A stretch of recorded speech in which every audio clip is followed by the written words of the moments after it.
वक्रतुण्डे महाकाय सूर्यकोटिसम्प्रभं निर्विघ्नं करोमि देवे सर्वकार्येषु सर्वदा। गजाननं भूतगणादिसेविता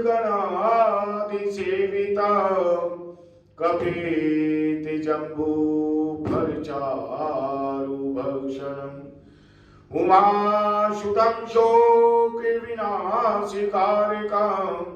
नमामि विघ्नेशवरपादपङ्कजं। गुरुर्ब्रह्मा गुरुर्विष्णु गुरुर्देवो महेश्वराय गुरुर्साक्षात् परं ब्रह्म तस्मै श्री गुरुवे नमः। प्रथम गुरु वंदना करूं और फिर मनाऊं गणेश। शिवरु माता सरस्वती मेरे कंठ करो परवेश। बोली शंकर भगवान की जय, बोली महाशिव पुराण की जय। सुदेहा सुधर्मा की कथा। सूत जी बोले कि हे मुनीश प्रभु, अब घुसमेश नामक ज्योतिर्लिंग का वर्णन सुनो। उनकी महिमा अपरंपार है। दक्षिण दिशा में देव नाम का एक सब सुंदर पर्वत है। वहां सुधर्मा नाम का एक श्रेष्ठ ब्राह्मण रहता था। वह भारद्वाज गोत्र का था। उसकी पत्नी का नाम सुदेहा था। अब सुदेहा प्रतिदिन अग्निहोत्र करने वाली शिवजी की परम भक्ति महिला थी, परंतु वह निसंतान थी। सुधर्मा को तो इतना इसका कोई दुख नहीं था, परंतु उसकी पत्नी सुदेहा दुखी रहती थी। वह पुत्र की प्राप्ति चाहती थी। इस पर पति अपनी पत्नी को समझाता कि सभी संबंध स्वार्थ लिए हुए होते हैं। माता पिता पुत्र आदि सभी को हमने देख लिया है। कभी कभी पत्नी के ज्यादा दुखी होने पर वह उसे फटकार लगाकर चुप करा देता। वह हमेशा शिव जी की भक्ति में लीन लगा रहता। एक दिन की बात है कि सुदेहा अपनी सहेलियों के साथ मन बहलाने हेतु चली गई और वहां पर उसका कई स्त्रियों के साथ झगड़ा हो गया। उस झगड़े में स्त्रियों ने उससे कहा कि तू तो बांझ है, तू इतना अभिमान किस लिए करती है? हमें पता है कि तेरे पास बहुत धन है, परंतु कोई संतान न होने के कारण तेरे धन पर राजा का अधिकार हो जाएगा। यह धन दौलत तेरे किस काम की रहेगी? हमारा धन तो हमारे पुत्रों के काम आएगा। इस प्रकार की बातें सुनकर सुदेहा घर को लौट आई। वह बहुत दुखी होने लगी। उसने रो रो कर सारी घटना अपने पति को बताई। इस पर सुधर्मा अपनी पत्नी सुदेहा को धैर्य बंधाने लगा। वह बोला कि जो होनहार है वह आवश्यक होती है और इससे व्याकुल नहीं होना चाहिए। कोई कुछ कहे वह कहता रहे, तुम्हें दुखी होने की आवश्यकता नहीं है। तब सुदेहा बोली कि हे प्राणनाथ, या तो किसी प्रकार पुत्र प्राप्त करो, नहीं तो मुझे मार दो। तुम ऐसा नहीं कर सकते तो मैं स्वयं अपने प्राण त्याग दूंगी। पत्नी को अधिक व्याकुल देखकर सुधर्मा ने भगवान शिव जी का ध्यान करते हुए 2 पुष्प अग्नि की ओर फेंके। इन दोनों में दाहिना पुष्प पुत्र देने वाला है। मन में यह सोचकर वह पत्नी से बोला कि तुम इसमें से एक पुष्प उठा लो। पत्नी ने शिव जी की माया से बाईं ओर का पुष्प उठा लिया।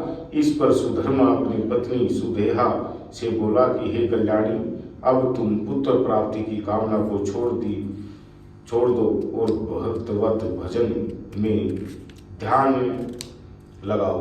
हमारे भाग्य में पुत्र नहीं है। इस तरह वह पत्नी को समझा बुझाकर शिव पूजन में लग गया। कुछ समय पश्चात सुदेहा फिर बोली कि हे प्राणनाथ, मेरे गर्भ से यदि पुत्र प्राप्त नहीं होता तो आप दूसरा विवाह कर ले। मैं यह बात प्रसन्न मन से सोच समझ कर कह रही हूँ।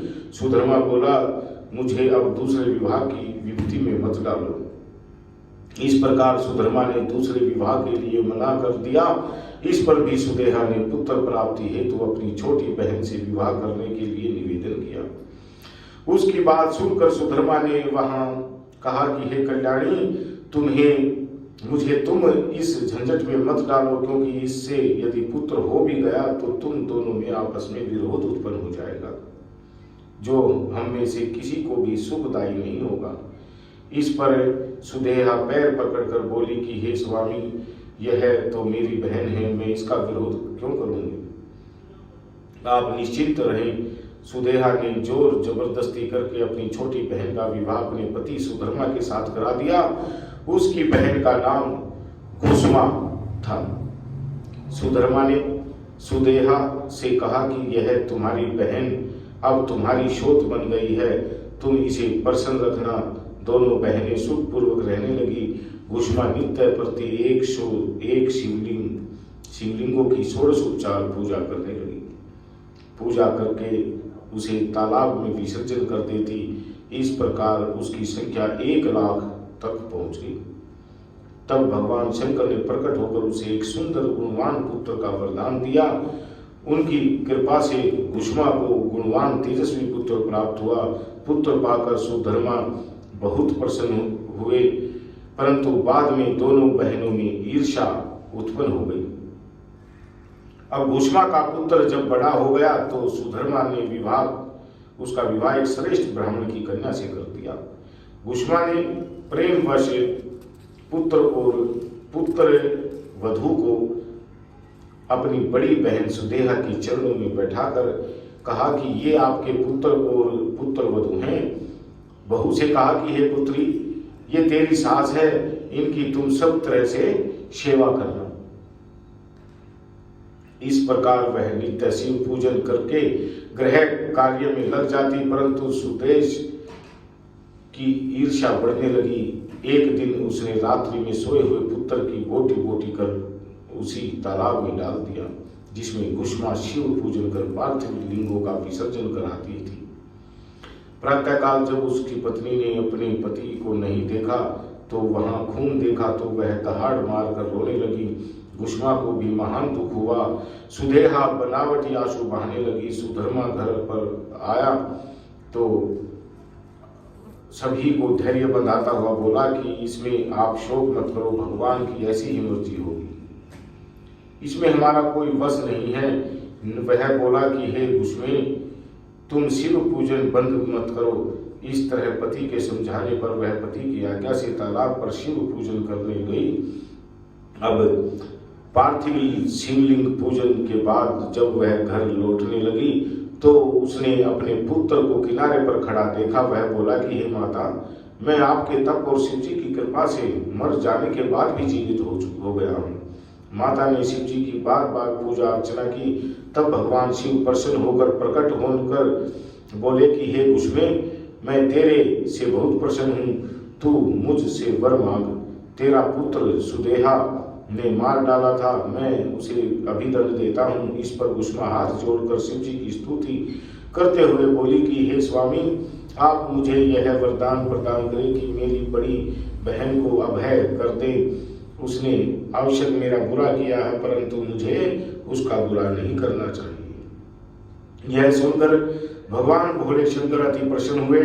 कुसुमा ने शिव जी से कहा कि हे स्वामी, आप संसार के कल्याण के लिए यहाँ पर ही विराजमान हो जाइए। मेरी आपसे बस यही कृपा है, यही विनती है कि इस पर शिव जी ने कुसुमे से कहा कि मैं यहाँ पर ज्योतिर्लिंग के रूप में विराजमान रहूंगा। मेरे इस ज्योतिर्लिंग का नाम कुसुमेशम लिंग होगा। यह तालाब ही मेरे लिंग का स्थान रहेगा। यह शिवालय के नाम से प्रसिद्ध होगा। दर्शनार्थियों के सभी मनोरथ यहाँ पर पूर्ण होंगे।